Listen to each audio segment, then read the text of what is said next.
Assalamualaikum warahmatullahi wabarakatuh. Bismillahirrahmanirrahim. Alhamdulillahilladzi hadana li hada wa ma kunna linahtadiya laula an hadana Allah. Asyhadu an la ilaha illallah wahdahu la syarika lah wa asyhadu anna Muhammadan abduhu wa rasuluhu la nabiyya ba'dah. Wassalatu wassalamu ala asyrafil anbiya'i wal mursalin Muhammadin wa ala alihi wa ashabihi wa man ittaba'ahu bi ihsan ila yaumiddin. Amma ba'd. Yang saya hormati Bapak-bapak, ibu, saudara-saudari muslimin muslimat rahimakumullah. Mudah-mudahan kita semua senantiasa dirahmati oleh Allah Subhanahu wa taala. Pertama, tentu marilah kita senantiasa memanjatkan puji dan syukur kehadirat Allah Subhanahu wa taala atas segala limpahan nikmat yang begitu banyak dan kita tidak mungkin bisa menghitung nikmat-nikmat Allah Subhanahu wa taala yang telah diberikan kepada kita. Bapak-bapak, ibu, saudara-saudari pemirsa rahimakumullah, dalam kehidupan kita, kehidupan manusia, banyak sekali kebiasaan-kebiasaan, adat istiadat yang kita lakukan. Ada kebiasaan rutin harian, misalnya mandi sehari 2 kali. Itu menjadi adat kebiasaan. Tapi ada juga yang punya adat mandi sehari 3 kali. Ketika saya kecil di kampung itu adatnya mandi sehari 3 kali. Kalau 2 kali itu tidak cukup. Itu adat kebiasaan. Mungkin juga ada yang kebiasaan mingguan, pekanan, setiap pekan. Misalnya libur di hari Minggu atau libur di hari Jumat. Ini adalah adat, kebiasaan. Ada yang liburnya Sabtu dan Minggu. Jika ditanya kenapa sih liburnya Minggu, liburnya Jumat, itu sebetulnya hanya kebiasaan saja. Ada yang tahunan, banyak sekali kebiasaan adat tahunan. Misalnya ulang tahun kelahiran, peringatan hari ulang tahun, termasuk kelahiran negara, HUT kemerdekaan. Itu adalah adat di mana-mana, di berbagai negara itu ada ulang tahun kemerdekaan, ulang tahun kelahiran organisasi, kelahiran persyarikatan, ya, milad. Itu adalah adat kebiasaan tahunan. Ketika masih hidup peringatannya adalah ulang tahun kelahiran. Nanti kalau sudah meninggal dunia peringatan ulang tahun kematian. Ini termasuk adat kebiasaan. Di antara adat kebiasaan umat Islam adalah, khususnya umat Islam Indonesia, adalah halal bihalal. Halal bihalal ini merupakan adat. Kalau di negeri-negeri lain mungkin tidak ada halal bihalal di bulan Syawal setelah Idul Fitri. Termasuk adat kebiasaan adalah mudik. Mudik menjelang Lebaran itu juga merupakan adat. Adat umat Islam Indonesia. Luar biasa perpindahan masyarakat muslim, orang-orang Islam terutama dari ibu kota ke daerah-daerah menjelang hari raya. Ini adalah adat. Bapak-bapak, ibu, saudara-saudari yang saya hormati, bagaimana sebetulnya hukum adat ini, hukum kebiasaan ini? Para ulama mengemukakan sebuah kaidah, al-aslu fil muamalat wal adat al-ibahah. Pada dasarnya muamalah, hubungan antar sesama manusia, wal adat, dan adat kebiasaan itu hukumnya adalah mubah, illa ma dallat dalil ala khilafi, kecuali kalau ada dalil yang menunjukkan hukum selain hukum asal itu, hukum mubah itu. Jadi adat itu pada dasarnya adalah mubah, tapi kalau didukung oleh dalil Quran dan hadis, hukumnya bisa menjadi sunnah, atau bahkan bisa menjadi wajib, atau bisa menjadi makruh, atau malah menjadi haram, tergantung dalil yang ada. Jadi pada dasarnya adalah mubah. Misalnya ada halal bihalal, ini merupakan kebiasaan umat Islam. Dalam Quran kalau dicari kata halal bihalal tidak ada, dalam bahasa Arab juga tidak ada. Pada masa Rasul tidak ada kebiasaan halal bihalal. Hukumnya pada dasarnya adalah mubah. Tetapi karena halal bihalal itu adalah bentuk silaturahim, pertemuan di antara kaum kerabat, saudara-saudara, maka hukumnya bisa menjadi sunnah. Tujuannya adalah untuk menjalin silaturahim, lalu acaranya disebut dengan halal bihalal. Ini kebiasaan. Jadi pada dasarnya adalah mubah. Tapi misalnya seseorang tidak ada kesempatan untuk silaturahim dengan orang tua atau dengan saudara, kecuali pada waktu tertentu, yaitu hanya ketika setelah hari raya Idul Fitri, maka halal bihalal saat itu hukumnya bisa menjadi wajib, karena hukum silaturahim pada dasarnya adalah wajib. Jadi tergantung dalil yang ada, namun pada dasarnya adalah mubah.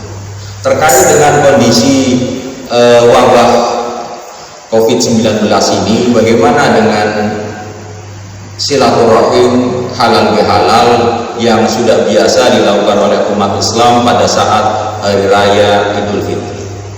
Karena pada dasarnya hukumnya mubah, maka sebetulnya kebiasaan atau adat halal bihalal silaturahim ini bisa digeser. Biasanya pada hari raya Idul Fitri pemerintah memberikan cuti bersama dengan jumlah hari yang cukup banyak. Namun Idul Fitri tahun ini tampaknya tidak ada cuti bersama. Cuti bersama itu merupakan kesempatan bagi kita untuk melakukan silaturahim, melakukan halal bihalal, bertemu dengan sanak saudara. Ketika tidak ada cuti bersama, tentu menjadi sulit untuk bisa melakukan silaturahim karena waktunya sangat terbatas. Semula cuti bersama itu digeser di akhir tahun, tetapi ada wacana digeser pada saat hari raya Idul Adha. Menurut saya ini lebih baik kalau digeser ke Idul Adha, karena sebetulnya dalam Islam hari raya yang agung itu bukanlah hari raya Idul Fitri, tetapi hari raya Idul Adha. Sebagaimana Rasulullah SAW bersabda, "A'zamul ayyam 'indallahi tabaraka wa ta'ala yaumun nahri, tsumma yaumul qarri." Hari yang paling agung dalam pandangan Allah Subhanahu wa taala adalah hari Nahar, tanggal 10 Dzulhijjah. Kemudian hari Al-Qar, yaitu hari yang mengiringi tanggal 10, artinya tanggal 11 bulan Dzulhijjah. Jadi bukan tanggal 1 Idul Fitri, bukan tanggal 1 Syawal, melainkan adalah tanggal 10 Dzulhijjah. Itu adalah hari yang paling agung. Sehingga hari raya yang paling agung, lebih agung adalah hari raya Idul Adha, bukan Idul Fitri. Hanya saja bagi umat Islam Indonesia mungkin khususnya, kita lebih meramaikan Idul Fitri daripada Idul Adha. Seakan-akan Idul Fitri itu adalah hari raya yang lebih agung daripada Idul Adha. Bapak-bapak, ibu, saudara-saudari yang saya hormati, keagungan Idul Adha ini bisa dilihat pertama berapa harikah Idul Adha itu? Kalau Idul Fitri itu hanya 1 hari. Kita dilarang untuk berpuasa hanya pada tanggal 1 Syawal. Bahkan pada tanggal 2 kita sudah mulai sunnah melakukan puasa 6 hari.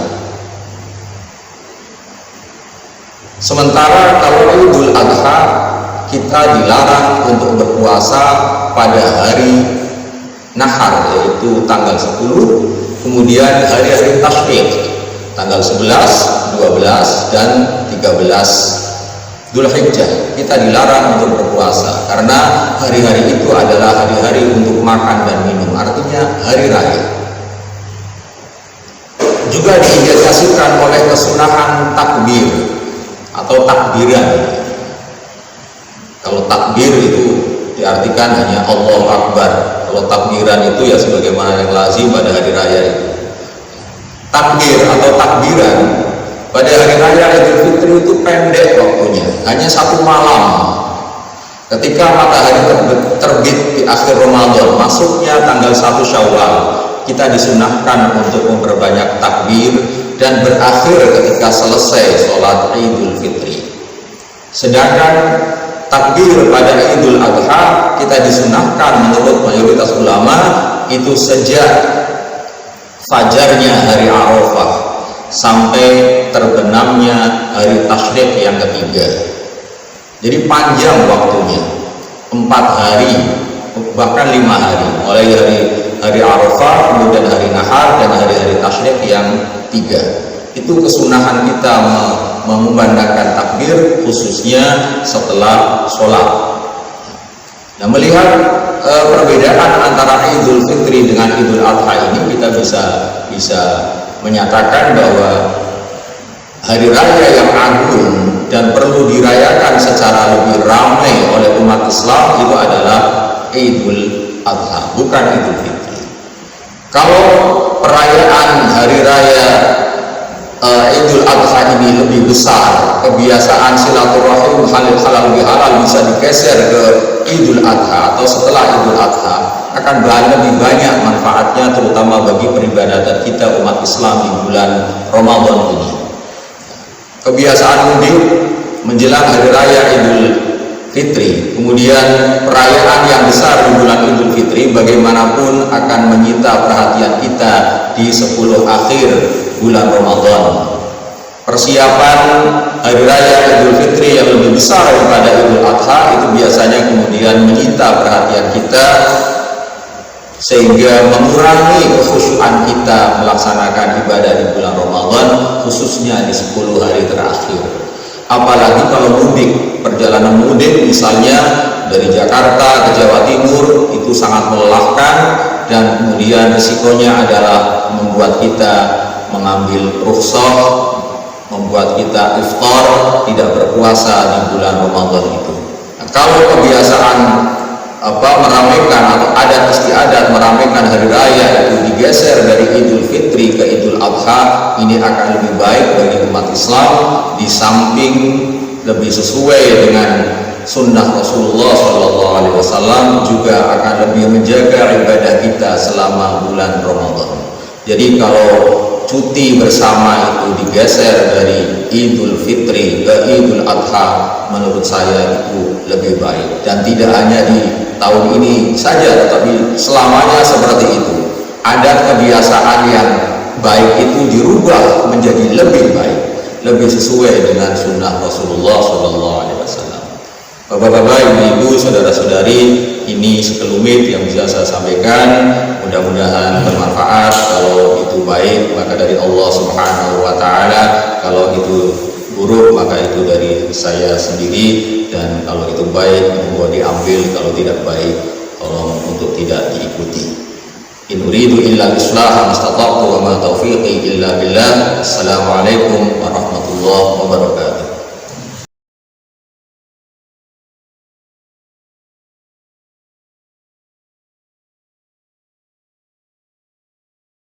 Inna Allah wa malaikatahu yusalluna